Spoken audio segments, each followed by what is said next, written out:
اللہ علیہ وسلم کے ارشاد گرامی کے مطابق آپ علیہ السلام نے فرمایا کہ اس عورت کے لیے جائز نہیں ہے کہ وہ روزہ رکھے اس حالت میں کہ اس کا خاوند گھر میں موجود ہے۔ عورت نفلی روزہ اپنے خاوند کی اجازت کے بغیر نہیں رکھ سکتی اگر وہ گھر میں موجود ہو۔ نبی علیہ السلام نے ارشاد فرمایا کہ جس عورت کی اس حالت میں فوتگی ہو جاتی ہے کہ اس کا خاوند اس سے راضی ہے تو وہ عورت جنتی عورت ہے۔ نبی علیہ السلام کے پاس ایک صحابیہ آتی ہیں، آپ علیہ السلام ان سے پوچھتے ہیں کہ کیا تو شوہر والی ہے؟ اگر تو شوہر والی ہے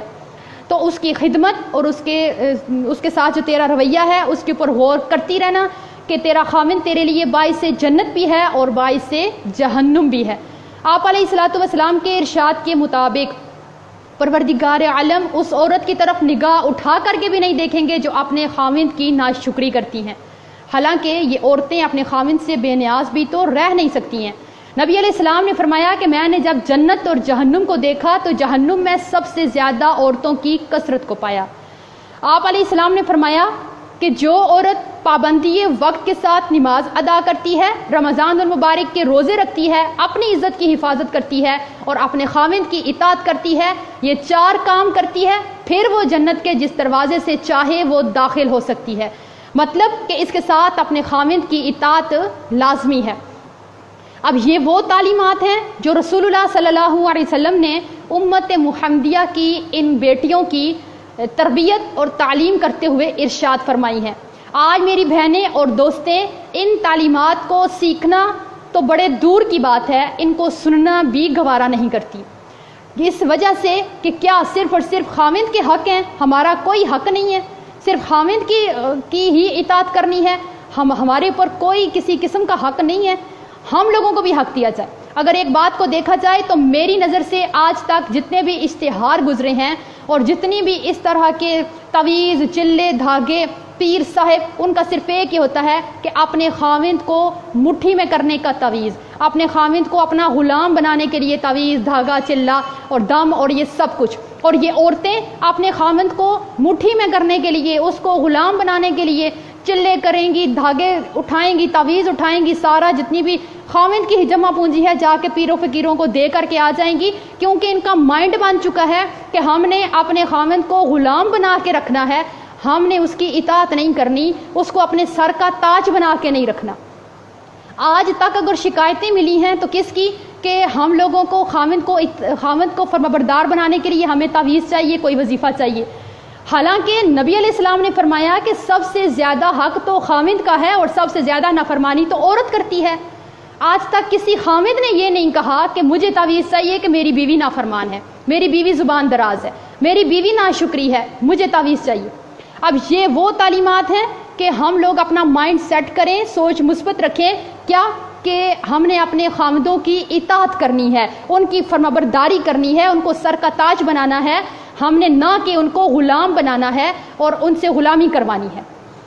آج یہ تعلیمات کو دیکھیے اور آپ میری دوستوں اور بہنوں کا اپنے خاوندوں کے ساتھ رویہ دیکھیے۔ میری دوستیں اور بہنیں یہ سمجھتی ہیں کہ ہم نے اپنے خاوند کے گھر کی صفائی کر لی،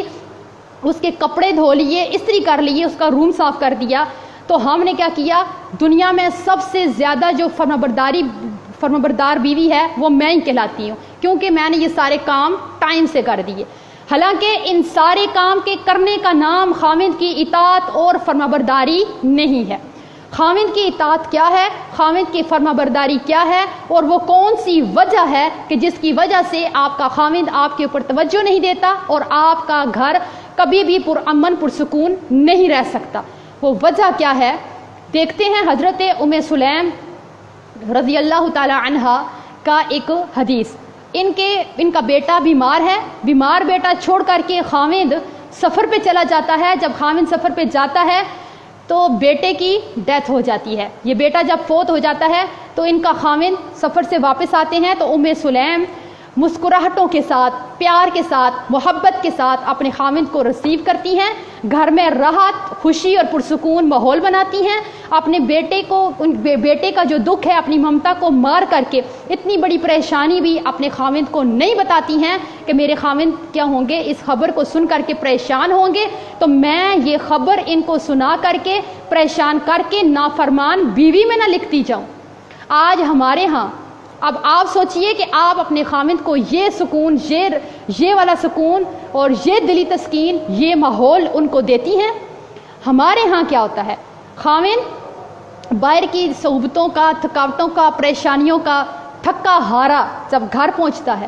گھر پہنچتے ہی ہونا یہ چاہیے کہ اس کو مسکراہٹوں کے ساتھ ریسیو کیا جائے، اس کے لیے پرامن پرسکون ماحول بنایا جائے۔ یہ جو باہر سے تھکاوٹ لے کر آیا ہے ایسا ماحول بنائیں کہ اس کو وہ بھی بھول جائیں۔ لیکن ہوتا کیا ہے، جیسے ہی خامند انٹر ہوا تو دن بھر کی جتنی چغلیاں تھیں، لڑائیاں تھیں، ہنگامے تھے، ختم ہوا، سودا سلف تھا، روتے بچے، بیمار بچے، دنیا کی جتنی پریشانیاں دن کو ہم لوگوں کو تھی، ہم لوگوں کو گھر میں جو تھکاوٹ بھی تھی، وہ ساری کی ساری ہم نے خامند کی انٹری کے ساتھ ہی اس کے اوپر دے ماری۔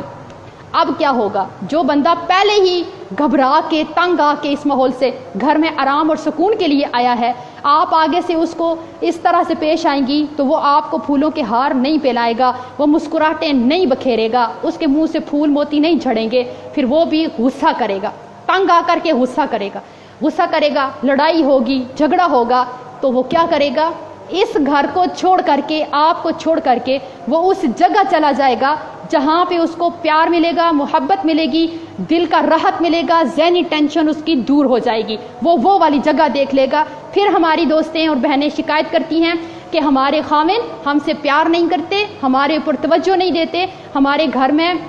ان کا دل نہیں لگتا۔ اب دیکھتے ہیں کہ آپ نے ام سلیم جیسا گھر میں ماحول بنایا کہ آپ کا خامند گھر میں اس سکون میں آ کر کے رہے کہ وہ کسی کی طرف ایک نگاہ اٹھا کر کے نہ دیکھے، اس کا گھر کے بغیر کسی جگہ دل ہی نہ لگے۔ آج آپ کے گھر میں ہمیشہ جھگڑا رہتا ہے، آپ کا خامند آپ کے اوپر توجہ نہیں دیتا، پیار نہیں کرتا، تو آپ کے اندر کون سی کمی پائی جاتی ہے؟ اگر ان بری خصلتوں میں سے غور کیجئے، آپ کے اندر کوئی ایک خصلت بھی ہے تو اس کو دور کر کے اپنے گھر کو پرسکون بنا سکتی ہیں۔ پہلی بری خصلت کہ عورت اپنے خامند سے بحث و مباحثہ نہ ختم ہونے والا شروع کرتی ہے۔ یہ نہ ختم ہونے والی جو بحث شروع کرتی ہیں، اپنی جیت اس میں پکی کرواتی ہیں۔ اس میں کیا ہوگا، خامند سے بحث کر کے کیا ملے گا سوائے لڑائی اور گھر کا ماحول خراب کرنے کے۔ اگر آپ ایسے کرتی ہیں، آپ کے اندر یہ عادت ہے، تو آپ کا گھر کبھی بھی پرسکون نہیں بن سکتا۔ اگر آپ کے گھر میں آپ کے خامند کے ساتھ نہیں بنتی ہے تو آپ سوچئے کہ آپ نے خامند کے ساتھ مناظرہ تو نہیں کرتی ہیں۔ خامند نے ایک بات کر ہی دی ہے، اس نے بول ہی دی ہے، تو پھر اپنی جیت پکی کروانے والا مناظرہ دن ہا دن جو ہے وہ جاری رہتا ہے، وہ ختم ہی نہیں ہوتا۔ خامند کو بولنے کا، اپنی صفائی میں بولنے کا بھی موقع نہیں دیا جاتا کہ تم نے یہ بات کی تو کی کیوں ہے۔ اس نے اگر ایک وقت میں کوئی بات کہہ دی ہے اور دوسرے وقت میں آپ کو کرنے کا کہہ دیا ہے، پھر وہ مناظرہ شروع ہوگا جس سے آپ اپنے خامند کے دل سے اتر جائیں گی، آپ کے گھر میں کبھی سکون نہیں آ سکتا۔ اس سے آگے اگر عورتوں کے گھر میں یہ ناچاکیاں ہوتی ہیں تو ان میں ایک وجہ ہوتی ہے، خامند اور بیوی کے رشتے میں جو پیار بھرا رشتہ ہوتا ہے، اس میں ایک انا کا پہاڑ لا کے ہم کھڑا کر دیتے ہیں کہ اگر ہمارے ماں باپ بہن بھائی ہمارے گھر ملنے آئے اور خامند کی طرف سے کسی رشتہ دار نے ان کی عزت نہیں کی، ہم نے اس کو یہ فیصلہ سنا دینا ہے کہ تیرے رشتہ داروں نے میرے رشتہ داروں کی عزت نہیں کی، اور آج کے بعد میں تیری 7 نسلوں کی عزت کرنے والی نہیں ہوں۔ جب یہ انا کا پہاڑ ہم اپنے رشتے میں کھڑا کریں گے تو یہاں پہ پیار محبت نہیں ہوگا، یہاں پہ لڑائیاں جھگڑے اور ناچاکیاں ہوں گی جو کبھی ختم نہیں ہوں گی۔ اپنے خامند کے اوپر غصہ نہ کریں۔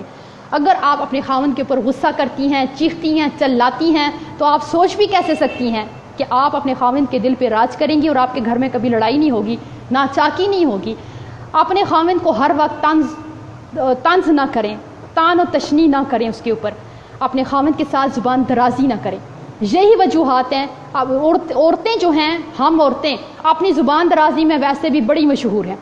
اپنی زبان جو ہے ہم اگر کنٹرول میں رکھ لیں اس وقت جب کہ خامند کو غصہ آیا ہے یا اس وقت جب کہ آپ کو غصہ آیا ہے، تو بڑے بڑے فیصلے ہونے سے ہم بچ سکتے ہیں، بڑے بڑے ہنگاموں سے بچ سکتے ہیں۔ عورت جب اپنے خامند کی عزت نہیں کرتی تو خامند کو اس میں کوئی دلچسپی نہیں رہتی۔ کون سی عزت؟ وہ والی عزت نہیں جو آپ اپنے خامند کے منہ پہ اس کی چاپلوسی کرتی ہیں،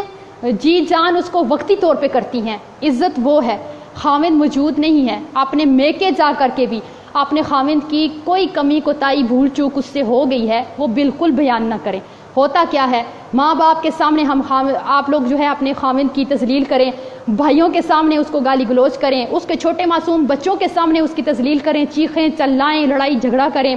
اس کے بہن بھائیوں میں اس کی عزت نہ چھوڑیں، پورے محلے میں بیٹھ کے خاوند کی جو ہے وہ برائی کی داستانیں بیان کریں، اپنے دوستوں میں اس کو برا مشہور کر دیں، میکے میں اس کو برا مشہور کر دیں، ہر جگہ کہ یہ بندہ ہی اچھا ہی نہیں ہے۔ تو جب خاوند کی عزت نہیں کریں گی تو آپ کی کون عزت کرے گا، اور آپ کی خاوند کی نظر میں کیا عزت ہوگی؟ اگر آپ کے اندر یہ خصلت پائی جاتی ہے تو اس کو چھوڑنے کی کوشش کر کے اپنے گھر کو پرسکون بنا سکتے ہیں۔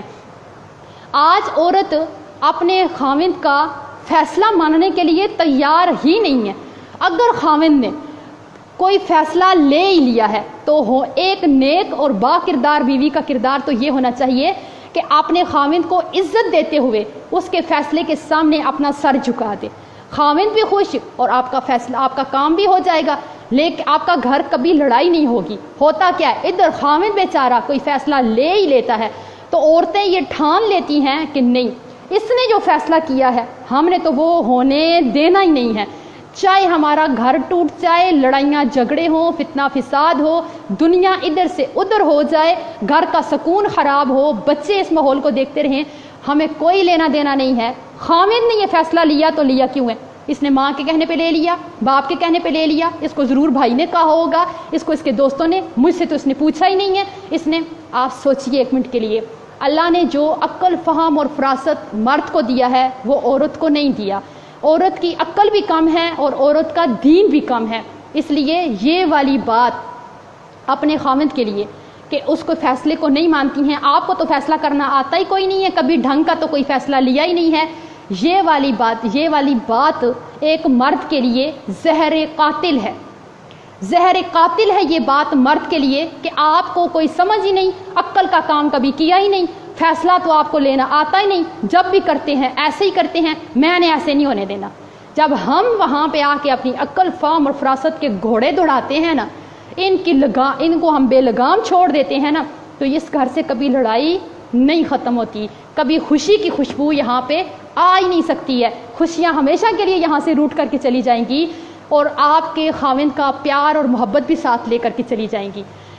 آج آپ اپنے گھر کو پرامن بنانے کے لیے اپنے گھر میں آرام اور سکون کا ماحول پیدا کریں۔ آپ اس بات کو یاد رکھیے کہ آپ کا خاوند جو باہر کی پریشانیوں سے تھک کر کے گھر آتا ہے وہ آرام کے لیے آتا ہے، وہ سکون کے لیے آتا ہے۔ آپ اپنے ایک سمجھدار خاتون اپنے گھر کا ایسا ماحول بناتی ہے کہ اس کا خاوند کسی بات سے بھی اس سے ناراض نہ ہو، اس کو کوئی بات بری نہ لگے۔ ایسے مرد اپنے گھر سے باہر کسی کو آنکھ اٹھا کر کے بھی نہیں دیکھتے، جن کو گھر سے پیار ملے، محبت ملے، چاہت ملے، سکون ملے، آرام ملے، خدمت کرنے والی بیوی ملے۔ یہ والی چیزیں جب مرد کو ملیں، مرد کبھی کسی طرح کی لڑکی کو باہر نظر اٹھا کر کے نہیں دیکھتا۔ آج ہماری بہنوں کے اندر تو اتنی برداشت نہیں ہے کہ اگر ایک خاوند اپنی ماں کے لیے علادہ سے ایک برگر اٹھا کر کے لے آئے، ایک برگر، تو بیوی سے یہ برداشت نہیں ہوتا کہ اس نے میرے لیے، میرے پورے بچوں کے لیے کیوں نہیں لایا، صرف ایک بیوی کے لیے لے کر کے کیوں، اپنی ماں کے لیے لے کر کے کیوں آیا ہے۔ تو یہ والی بات بھی ہم سے ہونا تو ایسے چاہیے، ایک با کردار بیوی اپنے خاوند کو خود اس بات کی جو ہے وہ آپ لوگ توجہ دلائیں، اس کو ٹائم دیں، کیا کہ آپ اپنے والدین کو ٹائم دیجئے، ان کی خدمت کیجئے، ان کی ہر ضرورت کو پورا کیجئے، یہ سوچ کر کے کہ وہ تیری جنت ہیں، اور یہ دیکھ کر کے کہ کل یہ ہمارے بچے بڑے ہوں گے، یہ ہماری بھی اسی طرح سے عزت کریں گے اور ہماری کیا کریں گے، عزت بھی کریں گے اور خدمت بھی کریں گے۔ آپ سوچئے اگر بیوی کے والدین آپ کی مطلب بیوی کی جنت ہیں تو شوہر کے جو والدین ہیں وہ اس کی جنت ہیں، آپ اس سے اس کی جنت چھیننے کی کوشش مت کیجیے، نہیں تو یہ ساری جو ہیں وہ باتیں ہیں، وجوہات ہیں جس کی وجہ سے ایک عورت کا گھر اگر اس کے اندر یہ والی باتیں پائی جاتی ہیں تو کبھی بھی خوشیوں بھرا گھر نہیں بن سکتا۔ اگر آپ کو اپنے خاوند سے شکایت ہے تو آپ اس کی بے رخی کی شکایت کرنے کی حقدار ہی نہیں ہیں اگر آپ کے اندر یہ والی ساری بری خصلتیں پائی جاتی ہیں۔ اگر آپ یہ سارے حق ادا کریں، نبی علیہ الصلوۃ والسلام کی تعلیمات کو دیکھیں اور پھر اپنے رویے کو دیکھیں، تو آپ کا گھر ممکن ہی نہیں ہے کہ آپ کا گھر جنت کا نقشہ نہ پیش کرے، پرامن نہ ہو، پرسکون نہ ہو، آپ کا خاوند آپ اپنے خاوند کے دل پہ راج کرنے والی نہ بن سکے۔ آج اگر آپ یہ سمجھتی ہیں کہ ہم جو ہے یہ دو چار جو کام ہیں ہمارے، کپڑے دھونے سے لے کر استری کرنے تک اور کھانا بنانے سے لے کر برتن دھونے تک، یہ سب ہم کر کے اپنے خاوند کا حق ادا کر دیتی ہیں، تو آپ بہت بڑی غلطی پر ہیں۔ آج تک عورتوں نے اپنے بیویوں نے اپنے حق لینے سیکھے ہیں، آپ نے خاوند کو دیا کیا ہے، اس کی خدمت کی کتنی ہے، اس کو حق دیا کیا ہے۔ اگر خاوند کا اتنا حق ہے کہ اگر نبی علیہ الصلوۃ والسلام نے فرمایا کہ اگر ایک خاوند کے جسم میں کوئی اس طرح کا زخم یا دانہ بن جاتا ہے جس کو ایک عورت اپنی زبان سے چاٹ کر کے صاف کر دیتی ہے، اس کے پیپ کو، زخم کے گند کو، لہو کو زبان سے چاٹ کر کے صاف کر دیتی ہے، یہ عورت اپنے خاوند کا پھر بھی حق نہیں ادا کر سکتی۔ تو آپ اس حدیث کی روشنی میں سوچئے کہ جو سارا دن اپنے خاوند کو زبان سے کہے گئے الفاظ کے ساتھ اس کے کلیجے کو پھاڑ دیتی ہیں، اس کے دل پہ جو زخم لگاتی ہیں وہ کبھی بھرنے والے نہیں ہوتے۔ تو آپ میری بہنیں اس حدیث کو پڑھنے کے بعد آپ بے شک اپنے خاوند کے زخموں کو جسم کے زخموں کو زبان سے چاٹ کے صاف نہ کریں، لیکن آپ جو اس کو ہر وقت اس کا کلیجہ چیر دینے والے طنز کرتی ہیں، اس کو غصہ کرتی ہیں، چلاتی ہیں اور ایسی باتیں کہتی ہیں جو خاوند کو بری لگتی ہیں، آپ اس کو کم سے کم وہ والے زخم نہ دیں۔ اللہ آپ کے گھر کو خوشیوں بھرا گھر بنا دے گا۔ تو ممکن ہی نہیں ہے کہ اگر آپ اپنے گھر میں محبت، پیار اور سکون اور چاہت دیتی ہیں تو آپ کا خاوند کبھی کسی کو نظر اٹھا کر کے بھی دیکھے گا۔